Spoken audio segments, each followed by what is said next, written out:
Hello, welcome to the Lately in JavaScript podcast, Hangout, whatever. After a very long struggle with all sorts of issues to try to start this Hangout, we are finally going to start recording with our buddy from Latvia, Artur Sosins. Hello, Artur. How are you doing? Oh, well, this time we managed to do it a little bit earlier than in the PHP podcast, so we are Yeah. getting better. And we had all sorts of problems, but we also don't have no more patience to start talking about it because it is so many issues, including some problems with recording. But you are here to talk about JavaScript, and that's what we are going to start to do first. The first topic that we are going to talk about is precisely about one interesting regarding performance of ECMAScript 6 implementations, or at least emulations, if you can call them so. So there is this article that talks about feature performance, and it shows the results of many tests, all sorts of tests, and it shows how it went in terms of performance with some transpilers and well, I don't know what are all these. I knew about Babel, this tracer. I don't know what is tracer. Do you know tracer, Arthurs? No, but probably similar to Babel, emulating some kind of transpiling or something like that. Yeah. ES5 bind is probably another transpiler, right? ES6, I don't know. It could be a reference implementation? No. I think it is a native implementation that is only available in Firefox, but as we see from results, it's really slow compared to emulations. So it's probably a test version or something like that. Yeah. One thing that we should note is that under Node.js, there seems to be a Node version and IOJS version. IOJS is the 2.3 I see. So the 0.10 is the actual node, and the 2.3 is the IOJS fork. Yeah. Well, so what is the big conclusion about all these shards? It's that Internet Explorer 12 performs quite okay. Yeah. Internet Explorer 12, is it meant Edge already, or was it the actual Internet Explorer 12 version? No, is there Internet Explorer 12 or is Edge what they call Edge? I think it's an Edge. Yeah, that's why it's faster. They have rewritten it or something like that.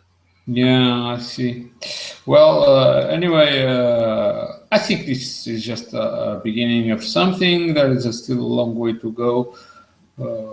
And apparently they are no longer calling it ECMAScript 6 or 7 or whatever. They just bind them to numbers of the year. So there is ECMAScript 2015 and ECMAScript 2016 when it comes. And it is probably confusing because we know that ECMAScript 6 provides different features. So I don't know how they are going to clarify what is what. Anyway, moving on to the next topic. And this one is just a curiosity, a chart of projects that are in JavaScript projects that are in GitHub. They took the numbers of the forks and the stars, and they computed a ranking. I don't quite understand these numbers because I don't know if these numbers are changes. Yeah, it's probably I don't know. It seems so because there are negative numbers also. But it's quite interesting to see that AngularJS is on the first place, while, for example, Backbone.js is only on the 10th place. That D3 visualization library is before Node.js. There is the IO.js, for example. I think we can search here also. Yes, yeah. It's not like that. Well, I don't know. I thought jQuery probably would be the most popular. And it's on the third, fourth place. But it's also combining lots of different plugins and stuff like that. So it's hard to tell. Interesting that the project I'm working on currently is actually on 978th place, which is kind of great. It's in top 1000. Oh, really? Yeah. So I'm committing to it quite often, and that's why. So you've been committing a lot just to shit the stats. No, but it's actually calculating from the stars and forks, so it's not related to commit. But still, that's interesting. Yeah, is there so many people doing forks, and is it you, or is just you creating many forks? Yeah, that's me. All me. Yeah, it's like a project. How many other people are in the project? Couple. Besides you? Couple of people, not like 4 maybe. There are other contributors. Since it is an open source project, there are of course other contributors. So it has some trend, some tension. Yeah. Well, okay, this is just a curiosity, probably not a very meaningful shard, because probably you find many top libraries that you don't use or don't know very well. So moving on to the next topic, on which we're going to start talk about an API that is aimed to replace the traditional XML HTTP request library that we often call it AJAX. And there is an article talking about here, and that there is also a specification going on, and basically the idea is to provide a clean implementation of a library that can perform HTTP requests. Clean and standardized. So it have the same API in all browsers, because that's the most common problem with AJAX requests, that you need to anticipate many different behaviors and options, and that's probably why many of us use jQuery, at least for the AJAX part. Well, XML HTTP request has been standardized. It doesn't mean that everybody follows it. The problem is that there were different versions, and browsers do not want to change whatever they have, and is not compatible with the other. So now we have a specification, and well, it's not done yet, but people can already start working on its implementations. Yeah, and the problem is that for like 2 more years, or maybe even 5 years, you would have to use both fetch API and fallback to XML HTTP requests, just in case. Yeah, so now you have twice of the problems. So anyway, there is already somebody that is working with this fetch API, and implemented a JSON parse library that,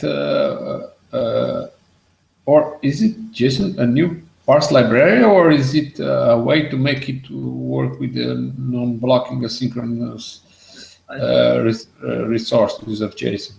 I think it's not a library, just a way to use fetch API to asynchronously load JSONs, because, well, that's what they do. They make asynchronous requests to read file and then parse it. Yeah. So I think it's a built-in function in fetch API to process Yeah. JSON. Well, anyway, but this is still something that is being specified. There is already people that already have jumped on it, and it is interesting. Okay, next topic, we are going to talk about something related with web components. Actually, this is an opinion article that was written by this guy, Christian Heilmann, and he was putting up a reflection on web components. Basically, it says are an endangered species. Well, I don't know if this is probably exaggerated. What I know personally, that I have tried material design, polymer libraries, and was very disappointed with it because the promise was good, like having a library of web components that you could use, implement standard behaviors, and you could make the presentation somehow adapt to the underlying platform. And when I tried it, I realized it's at least Polymer is a bit messy because there are several versions, and the last version is not compatible with the previous versions. And whatever you built on previous versions will not work. And if you are going to look at the existing documentation, it is confusing because the documentations of the both versions coexist and you don't know what to do to make it work. But I think it was worse, at least in my opinion, because I was trying to use it in a Cordova project, and eventually it would also work on the web, the same code, because it's all JavaScript. Is that, for instance, you have errors, at least something does not work, and it does not throw any errors. You have no clue why it is not working, and you go, for instance, to GitHub, you see there are like 500 open issues and nobody is replying. It's like, oh, this is a Google product, but no, it seems they don't have time or vocation to provide support to those people that are asking for support. And then I ended up giving up on Polymer and ended up falling back, like many people, to Bootstrap, and so far it is working well. I don't have many issues, and if I have issues, you just search on Google, and often you fall in some Stack Overflow question that somebody replied to solve the issue that you found, and then you are done with it. You don't have much more to struggle to deal with this. That's actually funny that you mentioned Bootstrap. Well, the problem with web components are that, well, for some listeners who doesn't remember what web components are, it's basically a way to create a custom HTML tag that would do something that you decided to do, and they are available for, I don't know, like 3-4 years already, and nobody basically uses them. I think the only popular example that everyone is presenting is GitHub time component that they used to show time or something like that, and there are nobody. It's not very useful. Yeah, and I think the libraries like Polymer are built upon the components and present lots of stuff upon it, but nobody's actually using the native component stuff to build something new. And what this article actually proposed in the end is to take the Bootstrap and replace our Bootstrap's components with web components. and that would start a web component era that everybody would be building for extending the Bootstrap, stuff like that. So basically, what they want to do is take the Bootstrap that you just said work normally and try to make it worse, probably. Yeah, that's a funny comment because I think it is yet another attempt of Google trying to define how we create user interfaces based on the web. In the past, they tried Java Web Toolkit. Something. Well, I don't even remember what was the name they gave it. And basically, we program your user interface in Java, and then it would spit HTML and JavaScript. That's fine, except we don't use Java. And now this one is to use web components. I thought it was interesting because it introduces some quite nice behaviors that make user interface more usable. But when you face the real world, when you want support, there is nobody there. Yeah. Or there is somebody that probably doesn't have a clue what is your problem. Actually, you as a JS classes admin, do you know if there are at least any classes that are web components actually, or something like that? I think none. It's not that JS classes is big, but none. But there is a package that tried to emulate the ripple effect, as we comment, of material design component, Polymer, whatever it's the right name. So it emulated it, but it doesn't use material design. It's just emulation of a visual effect. So that's how far we are. No. So probably the guy, the opinion here, components are endangered species, is probably accurate. Well, never mind. Probably I'm not relying on them because I need to have control over my projects. If they are not working, it should be my fault, but I should be able to determine why. And they are not allowing me, at least the Polymer implementation. Anyway, moving on to the next topic on which we are going to talk, just a very simple advice that I agree and I have tried using in the past and then it got confusing and stopped using it. And which I do not agree.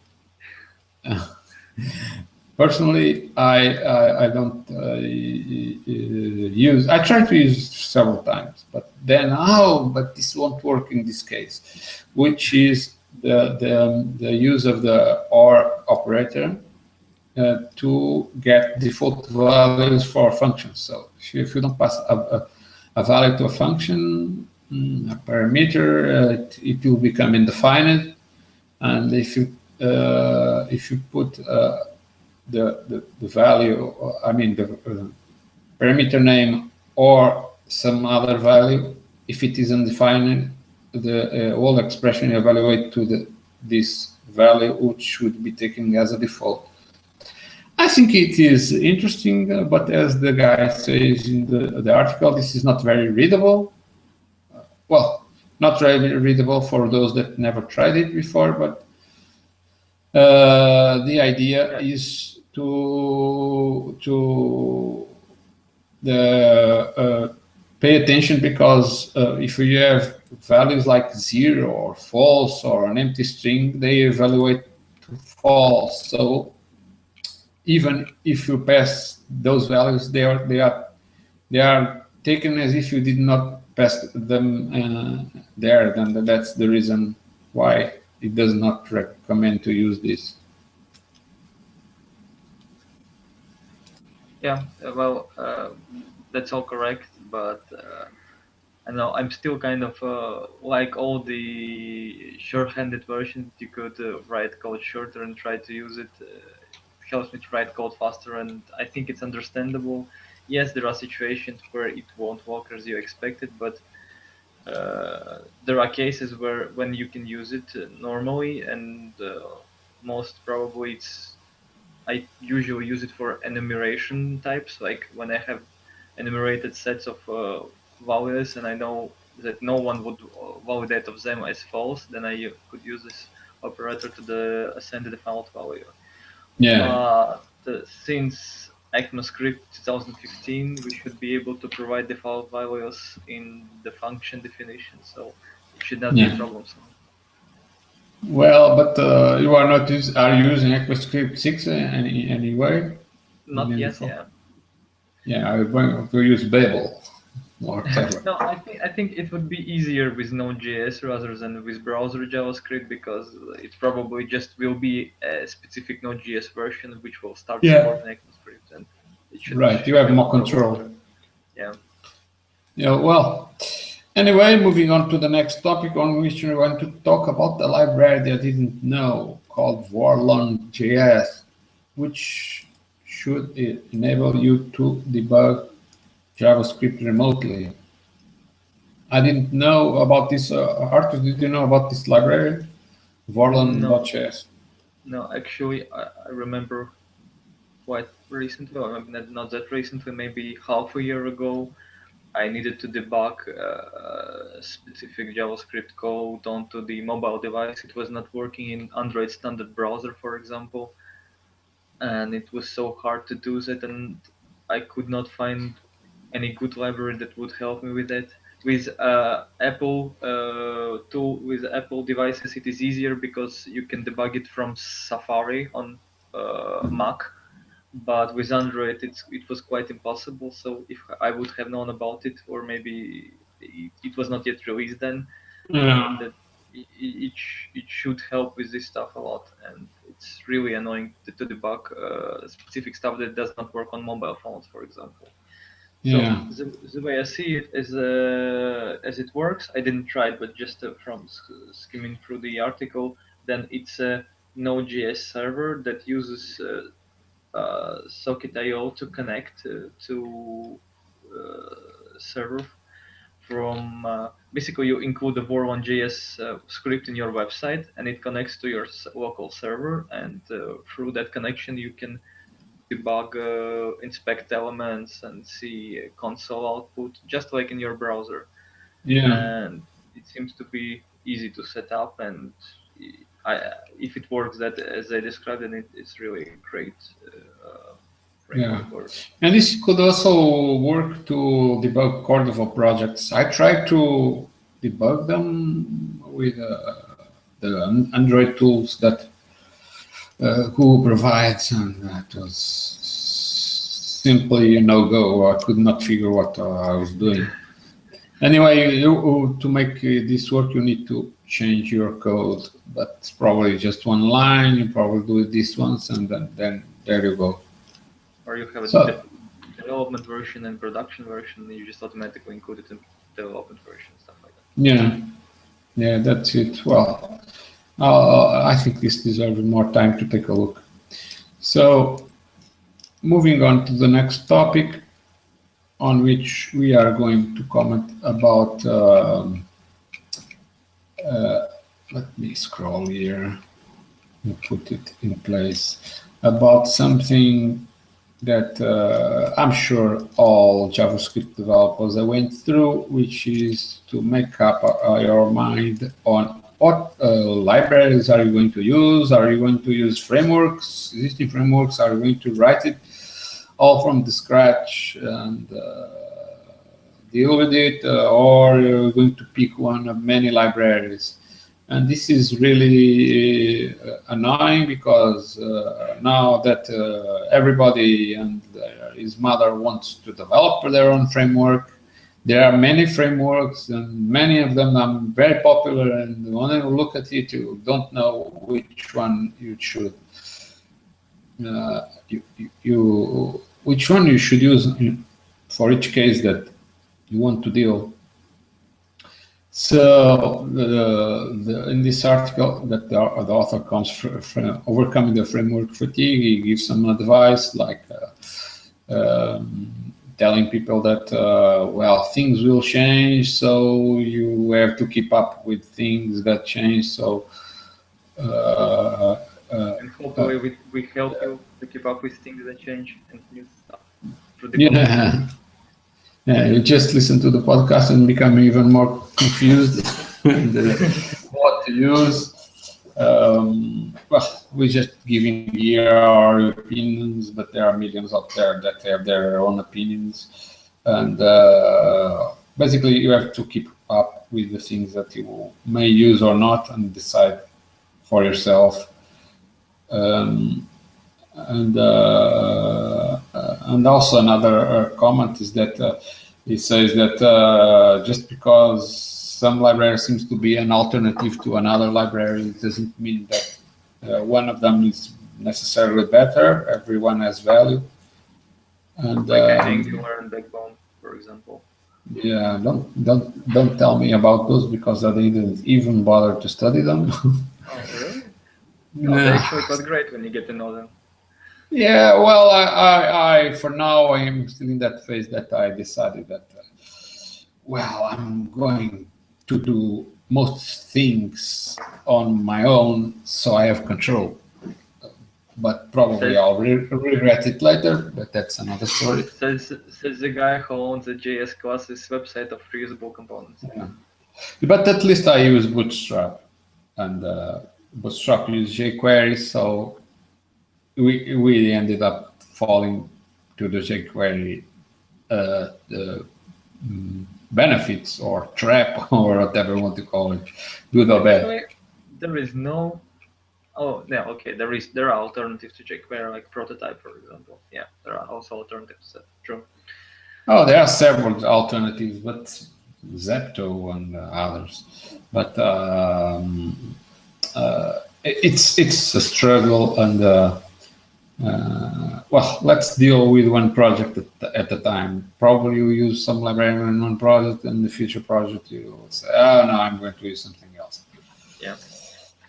Okay, and moving on to another topic. This is more about Node.js. It is interesting because it somehow teaches how to get over. How to make Node.js better than PHP. I don't know if it will be better, or at least make it work the same, because the idea here is to create a cluster of processes to deal with simultaneous requests, and then do not rely on asynchronous I/O to deal with the problems of that could eventually come up. Like, for instance, you do some intensive processing on one request, and probably will delay all the other requests. So the idea is to have a cluster. So this is a built-in Node.js module, right? Well, yeah, it's a core module that is comes together with any Node.js installation. And the basic idea, the usual usage is to spawn so many processes so many processes as there are CPUs in your server. So each CPU would handle a single process, so it could handle a separate request separately. Yeah. So you can fork them, you can like trace them, you can see if any of them stopped, so you can refork them again, like due to an error or something like that. You can message between them if needed. But there are some downsides to it too. For example, they would have separated global scope. So if you would want to have some shared configurations, shared values between them, you would have to store it either in the file or in database or something like that. So it's all something that you need to anticipate when working with multiple processes. But all in all, I think that's a standard procedure for all the Node.js services I see, is to spawn its own processors as much as there are CPUs, and thus handle much bigger load. Yeah. I don't know if that logic is very good, because just because you have as many processors as CPUs, it doesn't mean that all GPUs will always be available to Node.js because there are other things running on the machine. Yeah, if it's your server, then there are not much of additional things running. But yeah, it's actually true what you said, because on some recommendations I read that you need to spawn one less process than you have CPU, so the master cluster would use the one process, and other spawners would use the other CPU. So Yeah. it would scale more eventually, and not have a master cluster and another process on the same CPU. Which and you also have to take in account that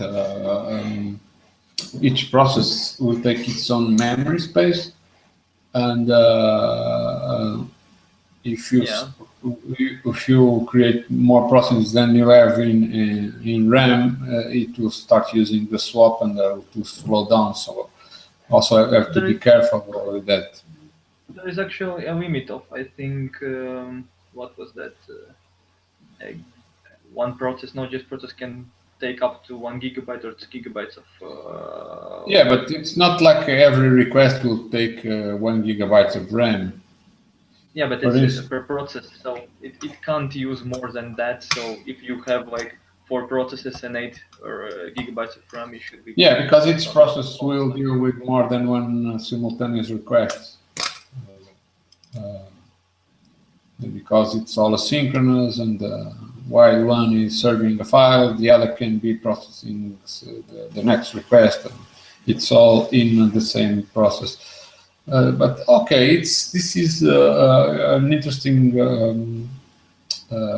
topic, but it's not a trivial one to understand all the nuances. But there is this nice article here that gives you some ideas to things that you should be concerned.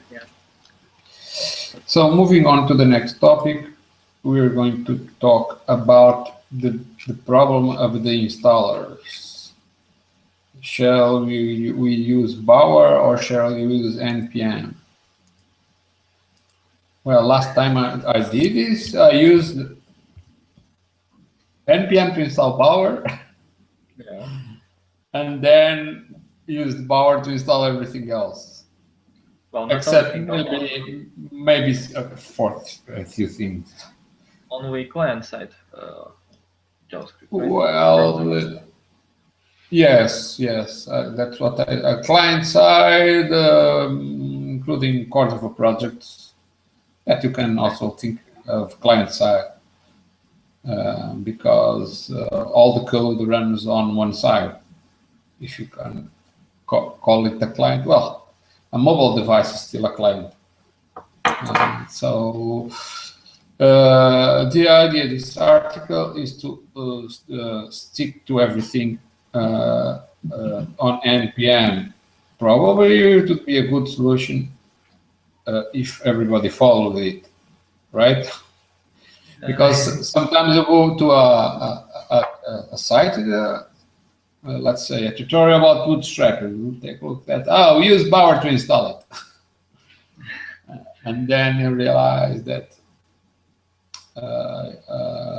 you need install NPM to install Bower. Yeah. Well, that's always the case. But from then on, which one are you going to install? What?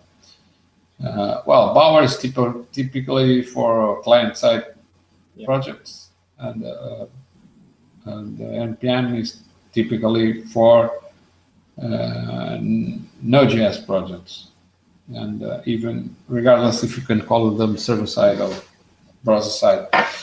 So this article was telling that you can run both, but ideally you would use NPM alone. Well, if Yeah, since I think they announced a beta of the NPM free release, and as far as I understand, that it would also support installing client-side browsers, so it would like replace Bower's functionality. But it's still in beta, and didn't try, don't know how it works. Because well, when comparing to current situation where you can use NPM and Bower, then Bower installs it in different directory that you could automatically make public available from the browser side, so you could include those JavaScript, and it could be handy. But if npm would put all of them in single directory, it again would be a mess to understand which is meant for client side, which is meant for server side, and how it all ties up together. Yes. Well, like the previous article said, you have to evaluate one project at a time, and then you decide which one. Now we want to talk about one last topic about this thing that is being published recently, which is an article on the JSInt site telling which version of the ECMAScript they will support or not. And because there are people that they want them to support the more recent versions, so it seems ECMAScript 6 was renamed ECMAScript 2015, and the position that they announced in this project, I mean in this article, is to only support language extensions that are at least at stage 2 of the TC39's standardization process. From what I got from this is like saying the specification should be in a mature level.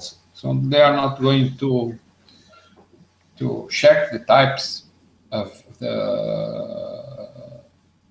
code, everything else in your code, if at the level of the language that is not yet mature, because it probably can change, and well, that's basically what they are saying here.